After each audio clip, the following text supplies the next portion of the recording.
Go. So, Okay, how's your good day stuff. going so far, Bob? All right, yeah, not so bad. It's wintry here, but I like it when it's wintry because I like the seasonal changes. So if it's winter, it should be wintry. Yeah, What's and it you're like? in What's it like up Sydney, there where right? you are?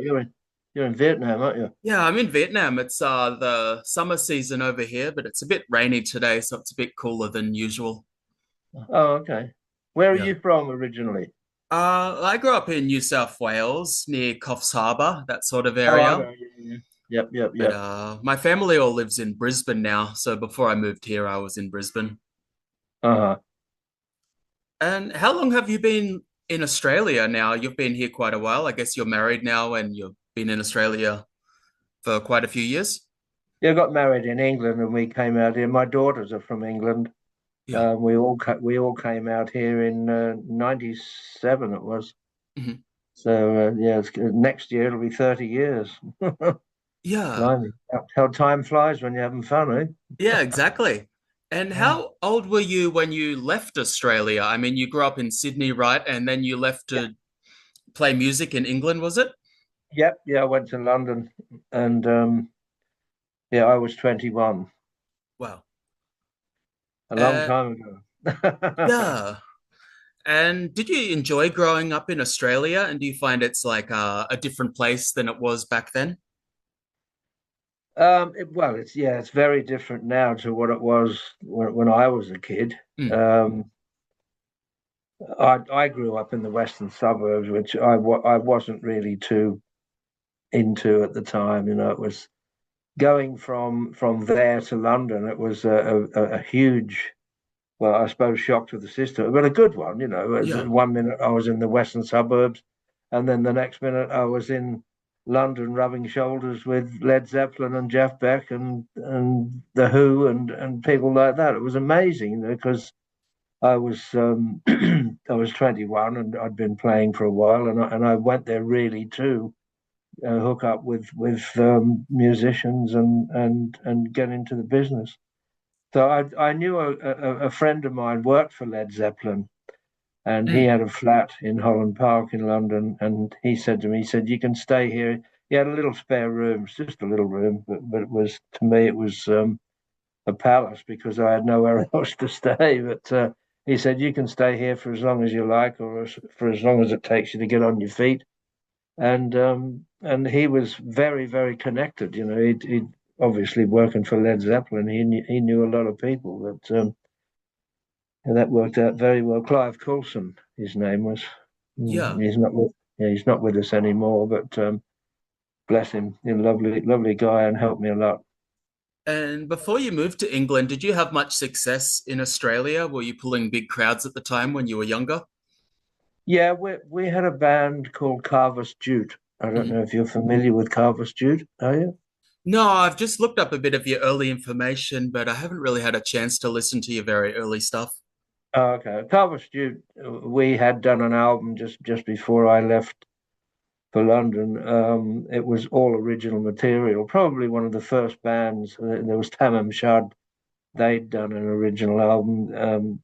Carver's Jute was made up of two members of Tamam Shud, and Dennis Wilson and I were from a band called Mecca, Mhm. and we formed a new band with two members from Tamam Shud and two Dennis and myself from Yeah. Mecca, and called the new band Carver's Jute. Now, that album has just been re-released by a company in Italy, or where's it, Spain, Uh-huh. somewhere in Europe. Yeah, they've just re-released the album, and Yeah. it's become really a classic album. It was re-released on, oh, must be 20 years ago or so, maybe a bit more, on CD. Yeah. And yeah, it sort of resurfaces every once in a while because it's all original material, and it's us just being ourselves. And we were sort of, you can hear the influences in the band of Yeah. the Jeff Beck group and Led Zeppelin, with a little bit of Jethro Tull. Um, uh, just a lot of the heavier bands, Hendrix, Cream, that Mhm. sort of stuff at the time was they were all our influences. So the more of the blues influenced stuff. Yeah. And did you get a chance to play alongside any of the upcoming Australian bands at the time, like Cold Chisel or AC/DC? No, AC/DC. Bon Scott was a mate of mine. He was in a band called Fraternity Hmm. when I left Australia. I'd seen him, and I hooked up with Bon in London. The day that they got to London, I went to see Bon and Malcolm Hmm. at their hotel. I think they were at Blake's Hotel in Fulham, and I went to see them, had a drink with them. But Bon and I had sort of known each other for a good amount of years since the '60s on the circuit, and he and I kept in touch. He came to my flat in London. I went to his flat. We weren't that far apart, about a mile apart. Mm. So, and also when I joined Rainbow, AC/DC opened up some shows for us. So I saw Bon and Malcolm, and well, all of them. But Bon and Malcolm were the ones that I was sort of closest to, more like mates. Yeah. And could you It tell was, it just, was. yeah. They're gone. Oh, I was just going to say, when you first saw AC/DC live, could you tell this band was destined to be massive? Um, I knew that they would do very well. I didn't realize how massive they became huge. Mm. I knew they'd do very well, put it that way. Bon was a great singer. He was a great front man, and he was a really, really nice person. He was really down to earth, one of the lads. There was nothing false or pompous or nothing pop star about him. He was a good guy, Bon. And every time I think about him now, I feel a real sadness that he's not here, and the way that he died too. He was just Yeah. left in a car in February, which is freezing cold. That's winter. Left in a car with one blanket over him in freezing cold when he was drunk. And people said, "Oh, he's choked on his own vomit and all this other stuff." Mm. But and it was not his fault. He had somebody that could have dragged him in and put him in warmth. They Yeah. left him in a car to die, and that nobody would survive that freezing cold, especially when they were drunk. Bond was drunk, but there's no crime in being drunk. He was drunk and passed out and died of the cold. Yeah. It seems like something that was just easily preventable, but um, Yes, yeah, tragedy. yeah. And so, how did you end up meeting with Richie Blackmore and Ronnie James Dio when you were in England? How did that come about? Well, I met them in America. I was in a band called Widowmaker, Mhm.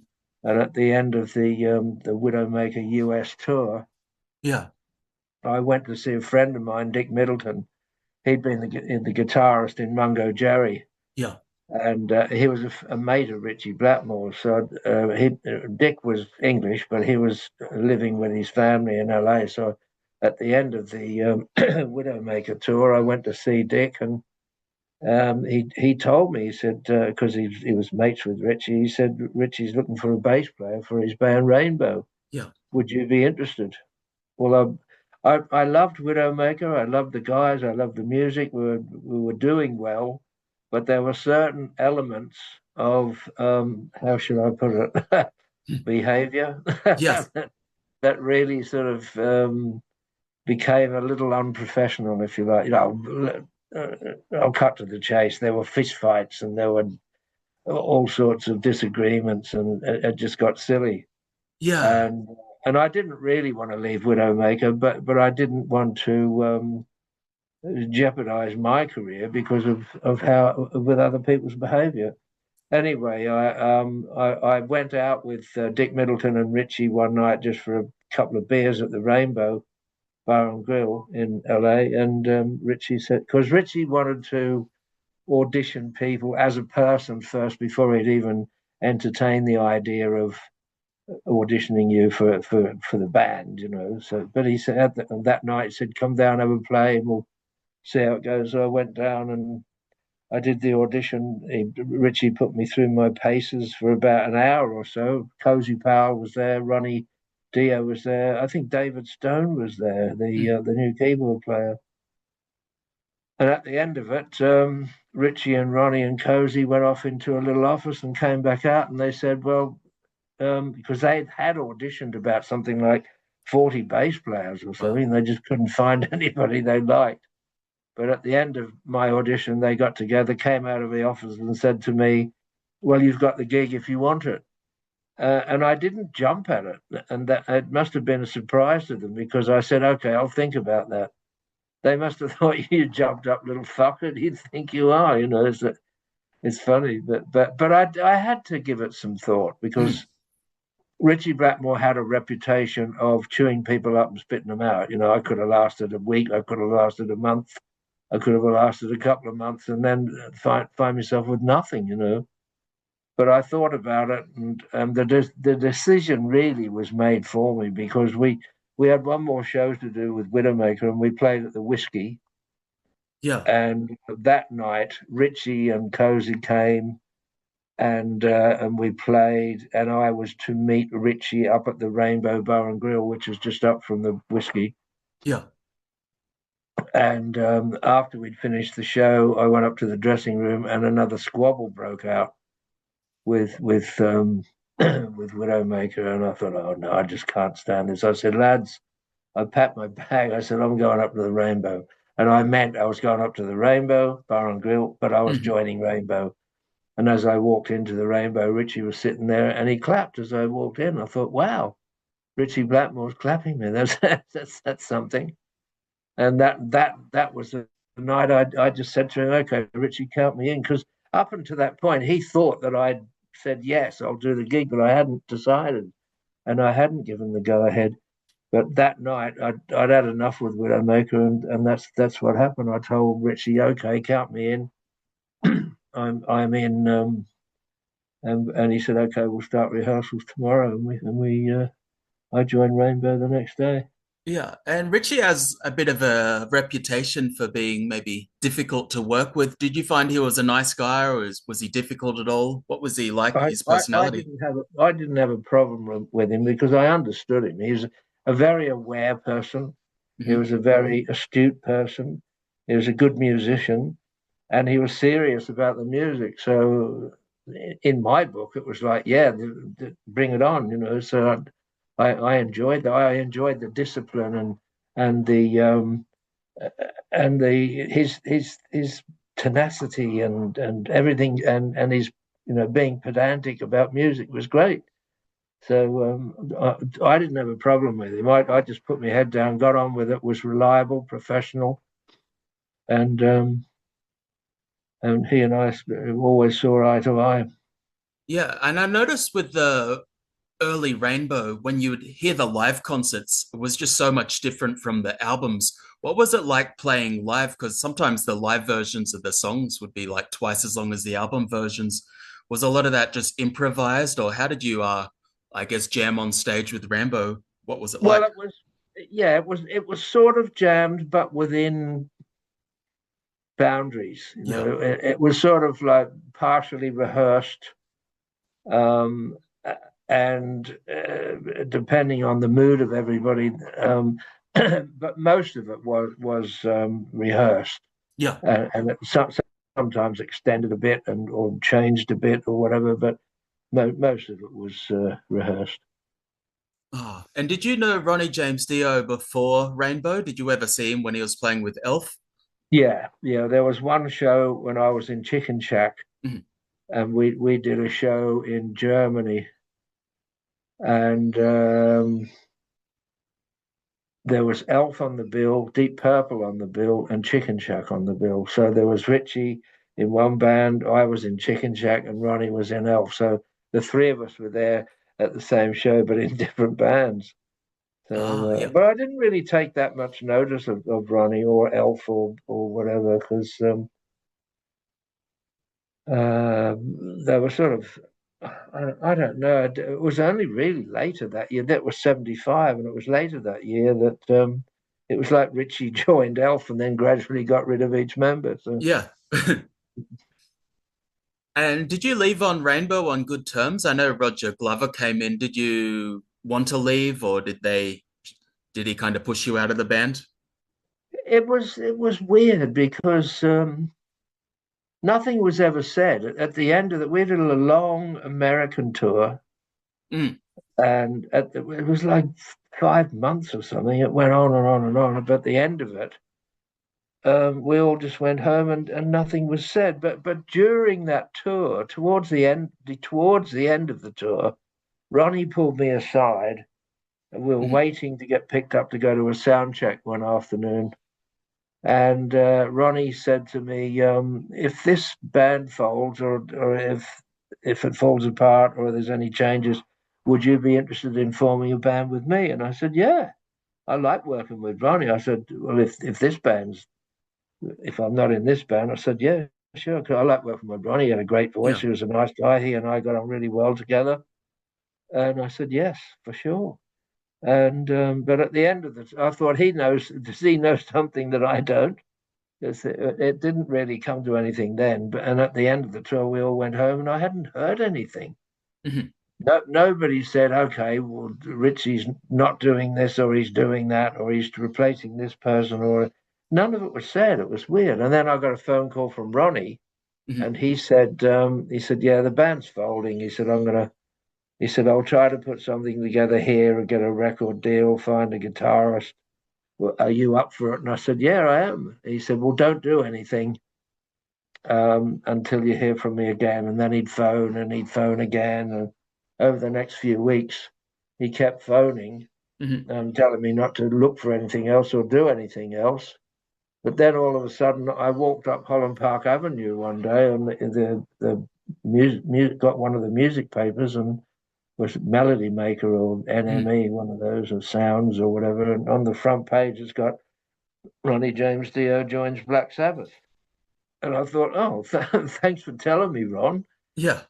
But, yeah, so that was that. That would folded, but it all worked out for the better anyway, because Ronnie joined Sabbath, and then I met Ozzy, and Ozzy and I put the band together and got Randy Rhodes over, then we all went the way that we're supposed to go, I suppose. It was well, it felt destined anyway. Yeah. Well, everyone did very well in their career, so it all worked out for the best. Yeah, yeah.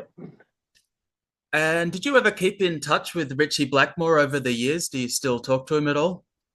Richie and I were always on good terms, and my manager here in Australia, Mhm, he represents Deep Purple overseas, and so he has connections to Richie, and he's been in touch with Richie a lot, but I haven't myself.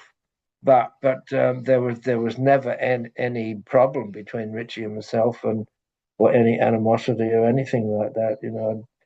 He and I always got on well together, and I'm sure if I did see Richie when I was with Lee Kerslake, when we were mhm. on that Uriah Heep US tour, and Yeah. that would have been in '82, and it wasn't long after Randy Rhoads had been killed in the plane crash, and Lee and I were out walking one morning. We were staying at the Continental Hyatt House, what was affectionately known as the Riot House.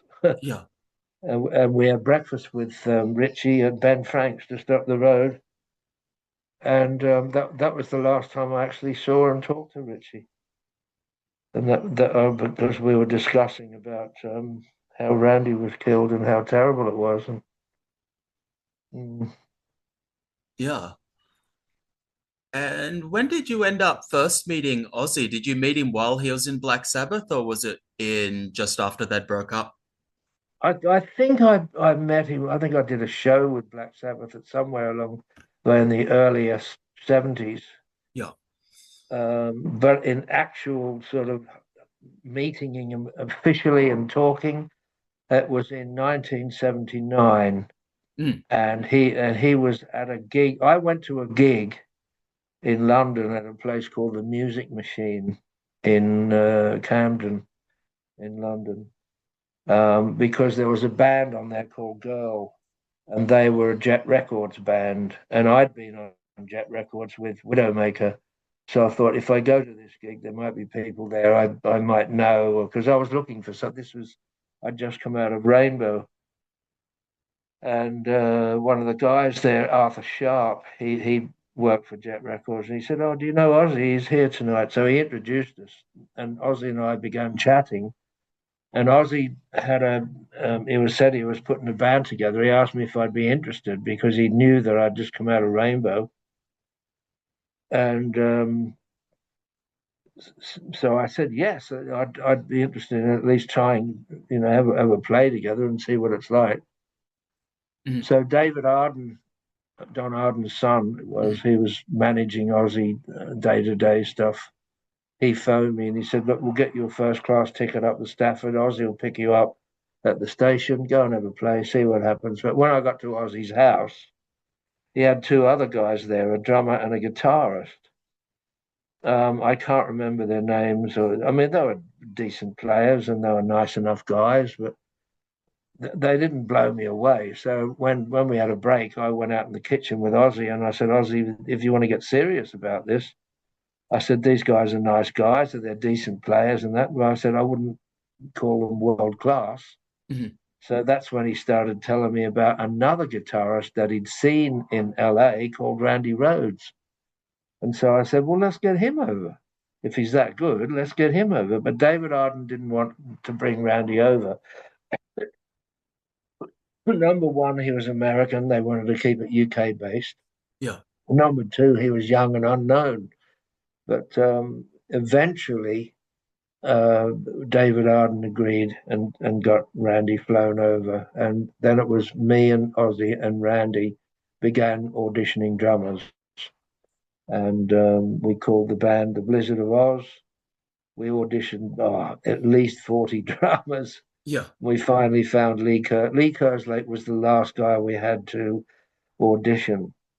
And if he hadn't worked out, the record company wanted us to go into the studio and record with a session player like Cozy Powell or somebody like that. And we yeah, said, Randy and I were really adamant that we wanted a band completed. But when Lee started playing, Randy and I looked at each other and thought, "This is the guy. Where's he been?" It was sort of like that. yeah, So we knew he was the right guy for it. And all of a sudden, we had the band completed. The Blizzard of Oz began rehearsing at Clearwell Castle the following week, and then went to Ridge Farm Studios in Surrey to begin recording the first Blizzard of Oz album. yeah. And were you happy about Ozzy changing the name of the band to, I guess, becoming a solo project? Did you want it to be a band, or were you happy with it We being a were solo? adamant about it. Band. It was supposed to be a band. Yeah, It was never to be an Ozzy Osbourne this or that, or anything to do with a solo project. No, it was not a solo album. No, it was not a solo project. And no, he was not a solo artist. We all agreed it was a band called the Blizzard of Oz. But when that first album came out, they put Ozzy Osbourne in big writing and in smaller writing, Blizzard of Oz, which made it look like an Ozzy Osbourne album called The Blizzard of Oz. But mm, the band, because we'd said to the record company, "Look, we don't care if you utilize the idea of the name Ozzy Osbourne. You can put the voice of Black Sabbath or featuring Ozzy Osbourne or whatever you like, as long as you have a band name." yeah, But they did it the sneaky way and made it look like a solo album by Ozzy Osbourne called The Blizzard of Oz. yeah. And so I guess did it feel like a band at first? Did everyone like have equal input? Did it feel like it was a band, or did it feel like you were doing most of the songwriting? No, Randy and I and Ozzy worked up songs together. It was Randy was more all the riffs and that sort of Mm, thing. He and I turned his riffs into songs. mhm, Ozzy sang a vocal melody, and I took a tape away of Ozzy's melody and phrasing and wrote lyrics to it. So Randy and I wrote the music together. More Randy of the music.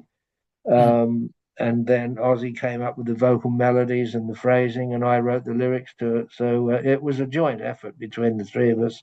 And then when Lee came in, he had a hand in writing some of the songs as well. You know, if you look at Diary of a Madman, there Yeah. are six co-writes on that for Lee. Mhm. So Lee was, I mean, he was a musician as well. He didn't just bang drums. Yeah. He played keyboards. He could sing. A couple of the vocal melodies on Diary of a Madman, Lee's Wow. came from Lee. And I really consider Blizzard of Oz and Diary of the Madman, they're some of the greatest heavy metal albums ever recorded. When you were first in the studio and you were listening to songs like Mr. Crowley playing back, did you think this was going to be massive? Did you just have you could just tell just by listening to it? Well, massive, that was questionable because in 1980, when we were recording that first album, the musical climate was really what was in vogue was punk, Mhm. disco, and new wave. So the heavy rock, progressive rock sort of stuff was had fallen out of bed a little bit. So we weren't sure. And all sorts of bands were jumping on all sorts of bandwagons to Yeah. try to have a hit or to try to get airplay or whatever else. But we didn't. We just went in and we did what we did best, gave it our best shot, and hoped that people would like it. But we didn't really. Um, I suppose, obviously, you want to have a hit album if you can, but we didn't write specifically in any genre or to jump on any bandwagons or anything. We wrote stuff that came from our hearts, and we just gave it our best shot. And during the mixing of the album, at the end of it all, we did start to think, hang on, something special's going on here, and it was a bit like that, you know. Yeah. And I guess MTV was just coming up at the same time. So I guess, I guess it was kind of the start of that kind of hair metal era. So it kind of became popular again not too long after the album came out. Yeah, yeah. At the time of recording it, sort of late 70s into 1980, like I said, it was all punk, disco, and new Yeah. wave. Yeah. Um, but then into the 80s, the big hair bands and the glam rock bands and all that sort of happened. Yeah. And when you got around to recording Diary of a Madman, did it still feel like a band or was it more like a solo project by that stage? No, And was it it more, still felt like a band, yeah. but at the end of it all, you see what happened was during the UK tour in 1980, Mhm. Ozzy and Sharon began pulling me aside and saying, "Let's get rid of Lee. Let's get Tommy Aldrich in. Tommy, we could get Tommy in the back." And I said no, and I wouldn't agree. And it wasn't any out of any blind loyalty to Lee or anything. It was just that I couldn't agree to something that I thought was a wrong move. I said, we've got a formula here. We've got chemistry here. It's working. It feels great. It sounds great. We're coming up with stuff that people like. Why change that? And I would not agree. And I never, to the point of them, they used to drag me off the gigs because Tommy Aldrich was playing with Gary Moore, and they took me to the marquee to see Gary Moore. And at the end of the night, saying, "Isn't Tommy a great drummer?" And I said, "Yeah, he is a great drummer, but so's ours. Mm. We've got a great drummer, Lee Kerslake, you know." But it went on and on and on until the end of Diary of a Madman. They got rid of both of us, Lee and me. That because I wouldn't agree to get rid of Lee, they got rid of both of us. And then 6 weeks later, I got the call, "Will you come back and do the third album?" Now that third album was meant to be with Randy, Yeah. and it was supposed to be me, Randy, Ozzy, Tommy Aldrich, and probably Don Airy. I don't know what keyboard player, um, but the third album was put on the back burner after Randy got killed. And then I did that third album, which was Bark at the Moon with Yeah. Jakey Lee. Jakey Lee was a great player. Really difficult shoes to fill. The Randy Rhoads, following him, he was a hard act to follow, Randy Rhoads, you know. Yeah, But yeah, Jake did an admirable job of taking his place. He was great. yeah. And I guess people always wonder this question, but what do you think Randy Rhoads would have done with his career if he hadn't passed away? I think he was talking about leaving Aussie, wasn't he? Or is that true? Oh, big time. Yeah, he Yeah, wanted out. He wanted to go and study in Europe yeah. and get his master's degree. And I think he probably would have done that. I don't think he would have given up playing rock altogether. He may have for a while, Mhm. but he probably would have done his own album. Um, I think he probably would have maybe eventually had the Randy Rhoads band or whatever, you know. But he didn't want to stay there where he was. And that much I did know. Yes. And do you feel like they moved on without Randy too fast? Because I think it was just a few weeks later they already had was it Brad Gillis came in and then after that J.K. Lee. Do you think they replaced him too fast? Well, it's difficult to say because I know there are certain things where there's a contractual obligation, Hmm. but a contract wouldn't be able to argue with the death. Yeah, But I think they kept the ball rolling for the sake of Ozzy because he was in bits and he'd gone through a lot, you know, and he was drinking a lot yeah, and doing substances. And if he'd stopped, maybe he would have joined Randy. I don't know, but it seemed that way that we've got to keep this going to keep Ozzy up and running, sort of thing. yeah, So yeah. And as you're saying, Ozzy always had that reputation for, liking the substances and drinking. What were you like yeah, back in those days? Did you like to go out and party much, or were you more business well, orientated? I'd have a drink and I'd have a drink with Ozzy and sometimes we'd do a bit of substance together, but it was never out of control, Yeah, and we never have, and as much as we did have drinking nights and things like that, we were never ever drunk on stage ever. yeah, I don't think Ozzy even drank before a gig. He might after it, but not before it. There was one gig. It was Brighton yeah. on the UK tour when Ozzy got a bit pissed before the show and he came out on the stage and mooned the audience. Mhm. But that was an exception. It wasn't. He was sober when he went on stage. Yeah. And so you started coming in and out of the band. Did it ever feel like, was there ever like bad relations in the 80s with you and the Aussie camp, or what was it like coming in and out of the band quite frequently? That is very complicated. You'd have to read about that in my Yeah. book called "For Fact's Sake." Yeah. But I mean, really, Lee Kerslake and I were suing Jet Records and Don Arden Hmm. for unpaid royalties and um, erroneous credits on Die of a Madman.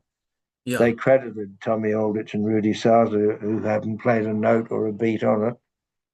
But so we were suing them, and because Sharon had a fallout with her father and wasn't speaking to him, Ozzy and Sharon were helping us in our lawsuit against Jet Records and Don Arden. So naturally, when they asked me to go back and work with them, I did it because they were helping us. But it gets very complicated, and that's the simple version. Yeah. And did you ever talk about the business with Ozzy, or did he try to distance himself from like business management and that kind of thing? Yeah, it was Ozzy's. He didn't get involved with business and discussing contracts and all that sort of stuff. Hmm. And so you ended up going back to doing Uriah Heep with Lee Kerslake. What was playing in Uriah Heep like? Great, I loved Yeah. it. It was like a family, and we really got on well together. We were on the same page musically. We personality wise, we all got on really well together. I felt very sad to leave Uriah Heep to go back to Ozzy, but Hmm. Uriah Heep wasn't being handled properly, management wise or record company wise, and we were. It was becoming a frustration. And you see, David Geffen, who Hmm. had Geffen Records, that was a big, big record label in America. David Geffen wanted the first album that we'd done, which was Abominog, Hmm. and Jerry Bron, who was Bronze Records, who had Uriah Heep, he said, "Well, you can have Uriah Heep on Geffen Records if you take Girls' School and Motorhead." And David Geffen said, "No, I don't want Girls' School and Motorhead." And Jerry Bron said, "Okay, no deal." So we missed out on a brilliant deal, and it would have been a huge promotion, huge push, and that album would have gone really, really big with Geffen behind it because it was starting to do well anyway.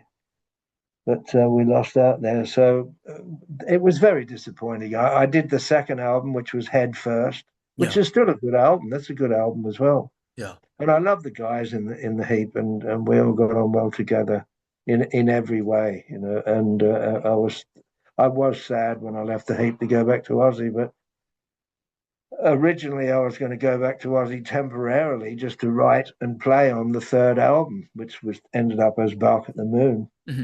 But then he asked me to join permanently and tour with them, and that ended up happening. Yeah. And what was it like recording for Bark on the Moon? Was it more micromanaged by that stage? Were you still able to contribute your ideas like you did on the first two albums? Oh yeah, yeah. I mean that they relied on us for that. Yeah. Jake and I got together, and Jake had some good riffs and some good song ideas, and we put those together and turned them into songs. We did a similar sort of thing, the similar um, writing process where Ozzy would sing a vocal and he'd just sing nonsense words, and Yeah. but I'd have the melody and the phrasing, and then I'd write words to go with his melody and phrasing, and we had Bark at the Moon done that way, the same way as the first, excuse me, two albums. Yeah. Mm. And what was J.K. Lee like to work with compared to Randy? Did they have a different composing style or were they similar to work with? I suppose similar in a way. I mean, they were both great guitar players and both good musicians. And I'd say Randy was a little bit more classical orientated, Mhm. but they were both, you know, competent, really, really knowledgeable musicians. So it was good to work with both of them. Yeah. Um, yeah, it was a pleasure for me to work with both of those. Yeah. And you also did the one album with Black Sabbath, Eternal Idol. How did that come Yeah. about? You were in Black Sabbath, and I actually really like the Well, the Tony producer Martin was album. yeah, yeah. It started out with Ray Gillan Yeah. as he was the singer with Sabbath at the time. I was with Gary Moore Yeah. at the time, and I had done some Gary Moore tracks with a producer called Jeff Glixman. Uh-huh. Now, Jeff Glixman was doing the Sabbath album, and they had a bass player called Dave Spitz. And Dave Spitz went home to, I don't know, he had personal issues he had to sort something out. I don't know what the details were, but Jeff Glixman phoned me from Montserrat in the Mhm. West Indies, and he said, "I'm doing a Sabbath album out here. Do you want to do it?" And so I spoke to Patrick Meehan Jr., who was Sabbath's manager, and we talked payment and got a sort of an agreement. And I was on a plane the next day and went out to Montserrat. And the first song that I attempted, that they had some of the tracks down already. Some of the tracks we did together, Yeah. like the Eternal Idol, the title track, we all played together, and that was a great track. It's probably the heaviest, darkest track I've ever played. It's brilliant, Yeah, I love that one. really, really good song. It was great. But yeah, I remember I went into the control room with Jeff Glixman, and I was recording bass. And the first song that I did was "It's a Hard Life to is a Hard Life to Live or Hard Life to Love, Mhm. whatever the title is. It's on that album, and I played it, and Tony Iommi came in and said to Jeff Glixman, "Okay, let's hear what you've done." And he played him what I'd done on that one track, Mhm. and he said, "Love it, great." And he said, "Just let him do whatever he wants," and walked out. So I was really happy about that. It was, And did you ever I, get to do any I, live I shows guess with? I guess I passed the Yeah. audition. Yeah. And did you ever Yeah. get to do live shows with Sabbath, or was it just the No, album? no, they wanted me to join the band, but I was with Gary Moore, and I was happy with Gary Moore, and I was a bit wary of the Sabbath management, and that they were sort of there were some gripes and that within the band about management, and I thought, no, do I need that? No. Yeah. So I didn't join because of that, but and I was happy with Gary Moore. So and in that camp, it was. I know it's stuck for choice. Yeah. Yeah. I did some stuff with the next year. I did some stuff with Ingve as well, and he wanted me to join his band, but I didn't. I stayed with Gary. I was very happy working with Gary. Gary Moore was one of the best guitar players ever. Yeah, definitely. Yeah. And did you get to see Gary Moore like did you know him before when he was with Thin Lizzy? Um, When did you first meet Gary? I met Gary.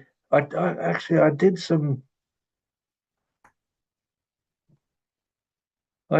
tracks on one of his albums.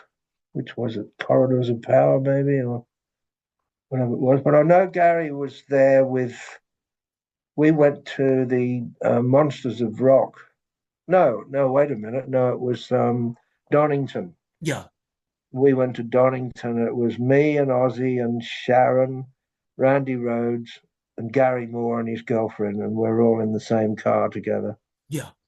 And we went to see Rainbow was headlining, and I think that was Cozy Powell's last show with him because he didn't want to, as he put it, he didn't sign up to be in a pop band. He thought Rainbow was getting too poppy, so he left. But yeah, we went there with Gary. Gary got really drunk and Mhm. pissed himself on the on the way home. Wow. Yeah, yeah. But yeah, that would have been 19, maybe was that 79? Yeah. Yeah. So, but I had known Gary. Gary was on Jet Records as well. Mhm. So I think I met Gary with when I was in Widowmaker. It's all a long time ago now, like 50 years or whatever it is. So, Yeah. hmm. Another album you played on was the Billboard solo album. I think that's kind of an underrated album. How did that come about, and what was it like working with Billboard? Lovely. He was a Yeah. lovely bloke. I enjoyed that, and I think that album is so good. I love that album. Yeah, me too. Ward One Along the Way. It's Mm. called. Yeah, I love Bill. Billy was a lovely bloke. Really, really nice guy. I like Bill Ward. Yeah. And it came about was I did a US tour with Gary Moore, Yeah. and at the end of the tour, um, Gary and I were doing a year out of England to save on tax because we were going to be out of the country about 6 or 7 months anyway, and if you stay out for 10 months, Mhm. then you don't pay any tax for that year.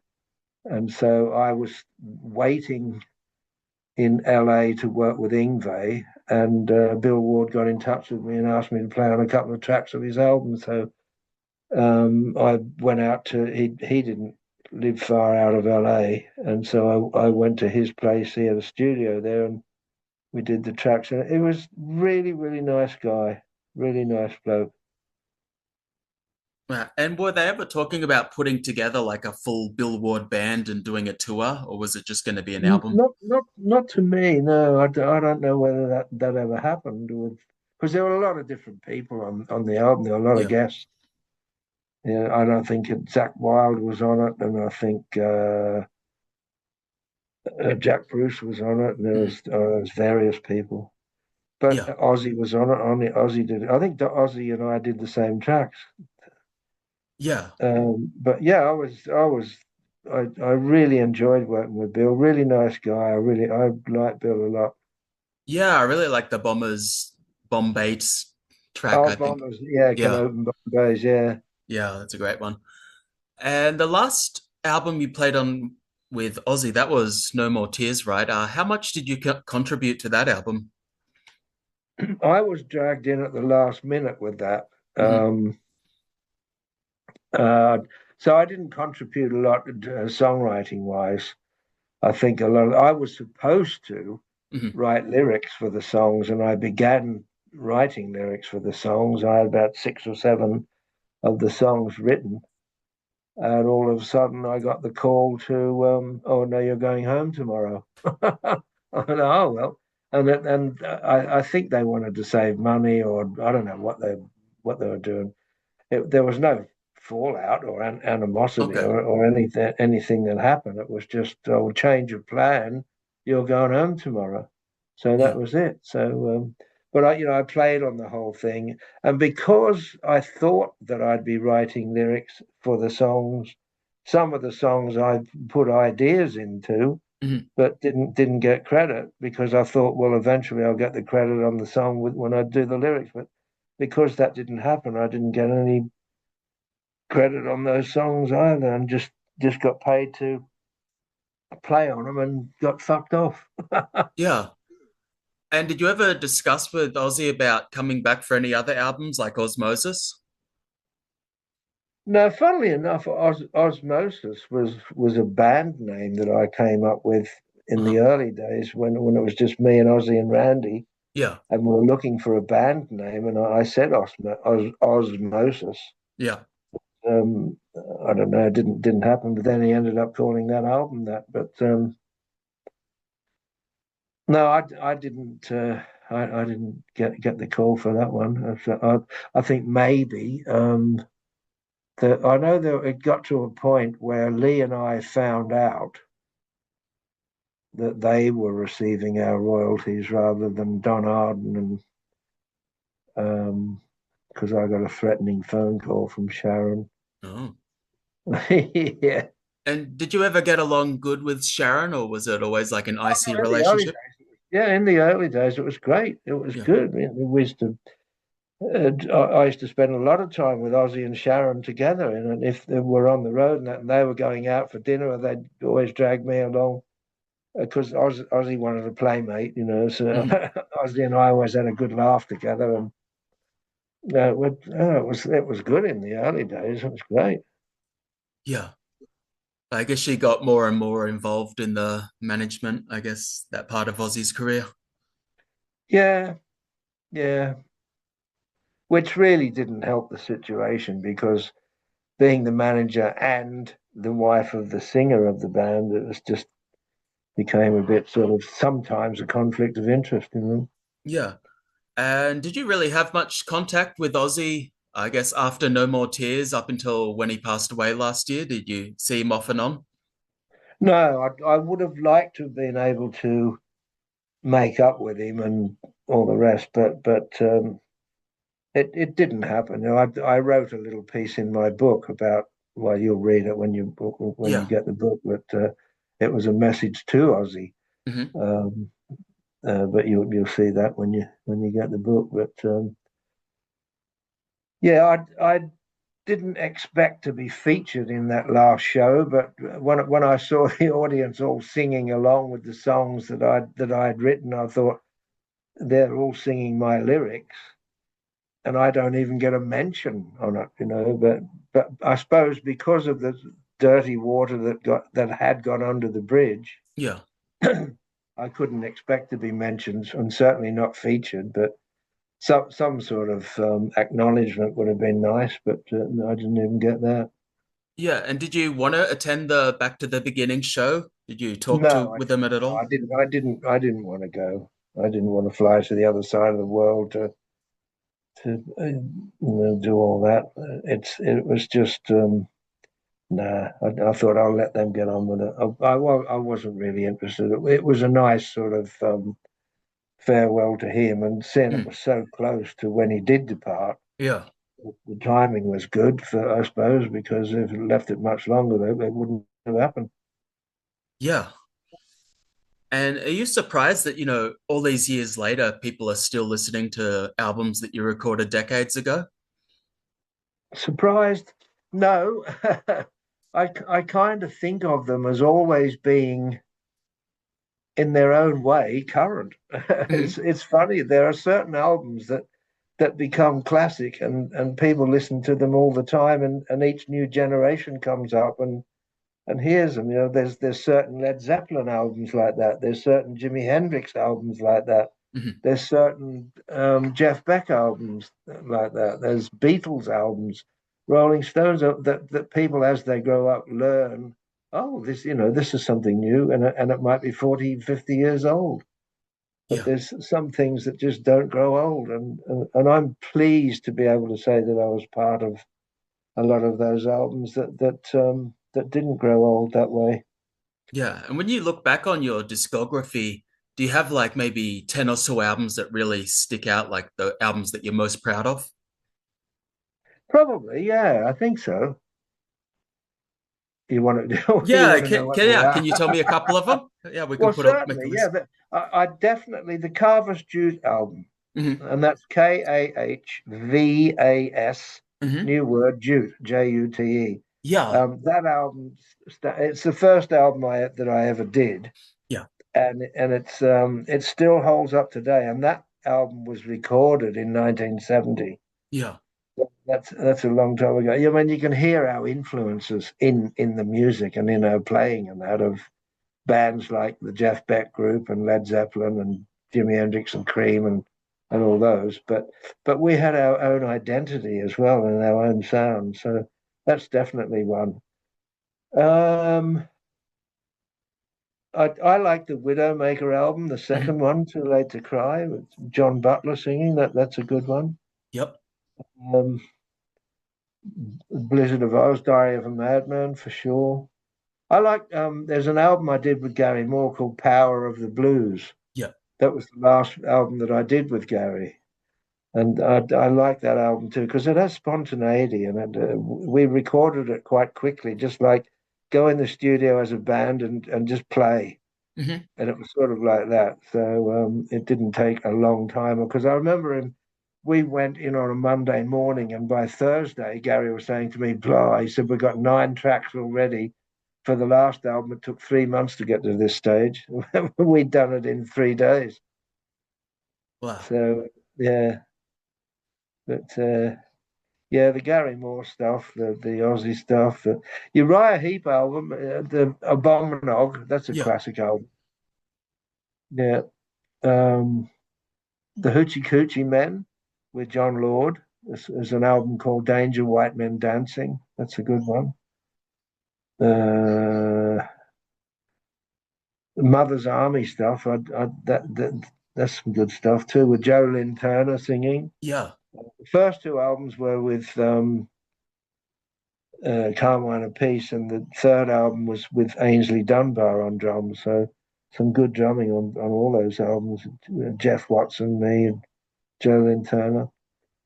Um, I don't know. There's nothing that I've done that I think, oh shit, I wish I hadn't done that. I wish I hadn't been part of that. It's all been enjoyable, and I look back on all of the stuff with fondness. I like the No Rest for the Wicked album too that I did with Ozzy. Bit Yeah. With alone. Mm. Zach. Yeah. I love Yeah, that album. yeah. What Bark at the was Moon. Zach like to Bark work at with? the Like, Moon's a good album too. yeah. It's like nobody knew what was going to happen then because Lee had gone from the band, Randy had been killed. The only two original members were me and Ozzy, and then then it was with Jakey Lee and Tommy Aldridge and that, and anything could have happened. But it did well. It came together well, and it has stood the test of time. It's a good album. Yeah, Zach was very young when he came into Aussie. I think he was 19. What was he like to work with it? He was 20. Yeah, Yeah. yeah, yeah, yeah. He was in those days. He was a good young lad. He and I got on very well together. Um, yeah, I remember saying to Ozzy at the time, "Couldn't just go back 20 years and think somebody hands you a baby that's just been born and saying, here's your new guitarist." Yeah. Because that was, Zach was only 20 when he joined, so it was quite young, and both Ozzy and I were like well into the business, but 20 years earlier when Zach was being born. Yeah, I've just got your discography in front of me. I think you've probably worked with more legends than almost anyone on the planet. I mean, if I think of my top 10 guitarists, you've worked with pretty much all of them: Gary Moore, Richie Blackmore, Tony Iommi, Zach Wilde, Randy Rhoads. Do you look back on your career and be like, and just think like, wow, I've worked with all the legends? Well, when I finished writing my book, Mhm. and I had to edit it and reread it, and I thought, wow, did all this happen to one person in one lifetime? It was amazing, really. It was, but I feel very, very blessed and very grateful for being able to work with all those people. I was just a kid from the western suburbs of Sydney that went to London and just had a dream come true, sort of thing. Yeah. And I only found out you're Australian a little while ago. Do you think the Australian press should mention you a bit more? I guess like you're one of the most iconic musicians from Australia, but your name doesn't come up on the news that often. Yeah, maybe they don't know or don't care. Yeah. I don't, I don't know. I probably when you look at it Mm. and you look at all those albums and records and artists all the albums that I worked on and all the artists that I worked with, and I've got to be in the probably top few of record sales artists in Australia. Yeah. Because Australia's got such a small population, it's near impossible to sell 1 million records unless you have a international fan base.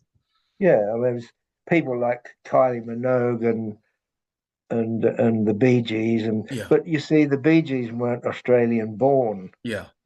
Kylie's Australian born, isn't she? Yeah, I believe so. Yeah. Yeah, yeah, yeah. There's not many Australian born artists that have sold that many records or been on that many sales. Yeah. Mm. And My are you mum, working? my mum was English, and the family emigrated from England, but Yeah. I was born here. Mhm. And are you working on any music currently? Is there anything that you'll be releasing in the next year or two? Yep. I did an instrumental album with the drummer of the Hoochie Coochie Men. Hmm. He also plays guitar and he's got a studio, and we did an instrumental album together. And that's just going to be under my name and his name, Rob Grosser. Yeah. So it'll be just my name, his name, Rob Grosser, and it's instrumental stuff. And I think it's going to come out on Cleopatra Records. Yeah.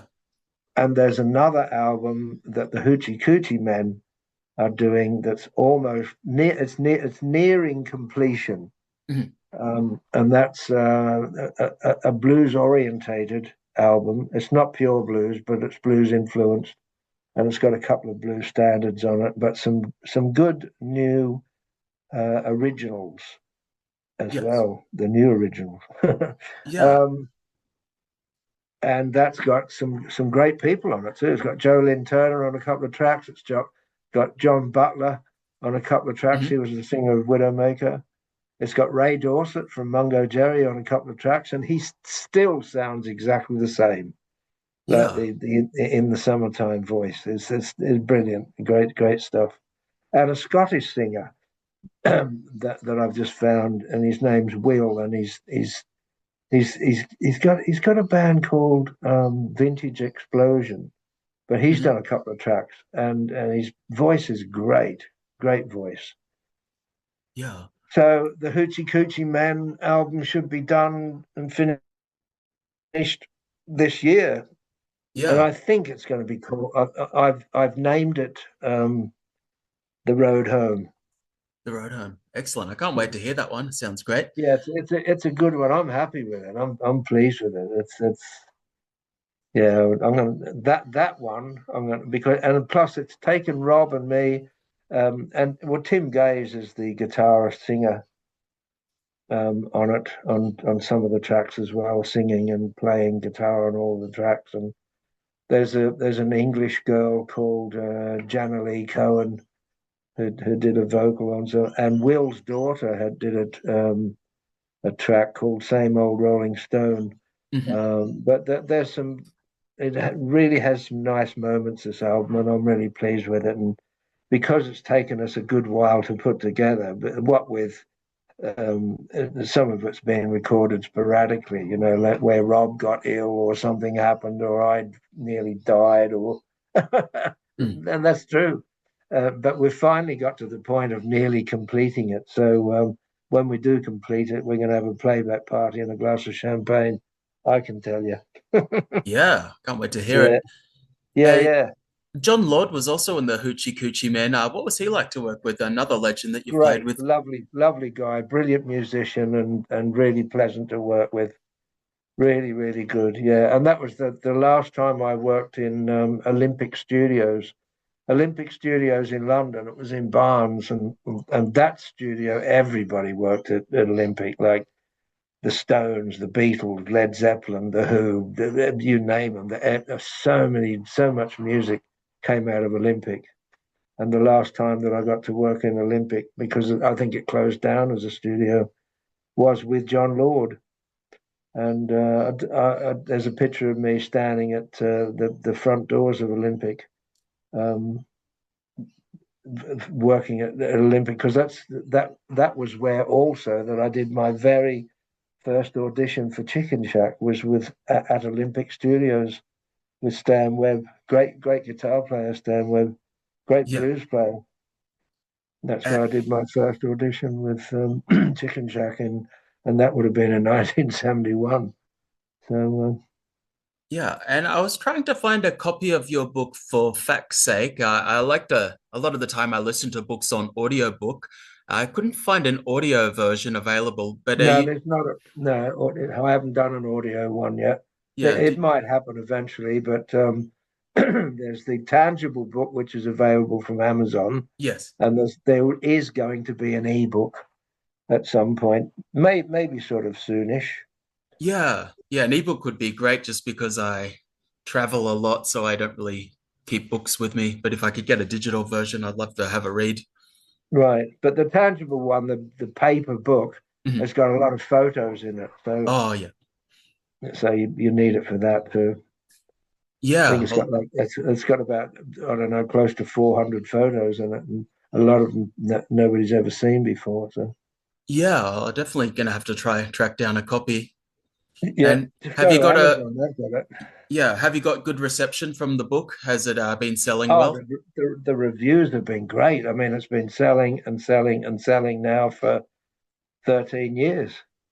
Yeah. And the reviews, have a look at the reviews on Amazon. There are people Mhm. giving it 5 stars and they love it. And there's been some great things said about it. And I thank everybody that's taken the time to do a review and Mhm. give it a thumbs up. The reviews have been great. Yeah. So And thank did you you. write the whole Thank you. book yourself, or did you have a writer come in No, and I help you? wrote it all myself. Nobody, I wanted it from my mind and my heart, my experience, my memory, and my choice of words and how to put things. So yeah, I wrote it all myself. All right. Well, Hmm. that's all the questions I've got, but it's been just so awesome that you've taken your time out to talk with me today and talked about everything from your career. So, All right. Well, if you think of anything else, you can drop me a line and we can do a top up or do another one or oh yeah. whatever. Or Y- you may have some more questions after you've read the book. Yeah, exactly. I'm definitely going to be ordering a copy soon, and I realize there's so many albums of yours I haven't listened to, so I'm going to have to go through tonight and listen to some of the early stuff and the Hoochie Coochie Men. I want to check that out as well. Right. Okay. Great. Okay, well, thanks so much, Bob, and I'll put the interview up in a couple of days, and I hope you like it. Okay, terrific. All Okay, right. my pleasure. All right. Great. Have a great day. See you later. Okay, mate. All the best. Cheers. Bye bye. Bye bye.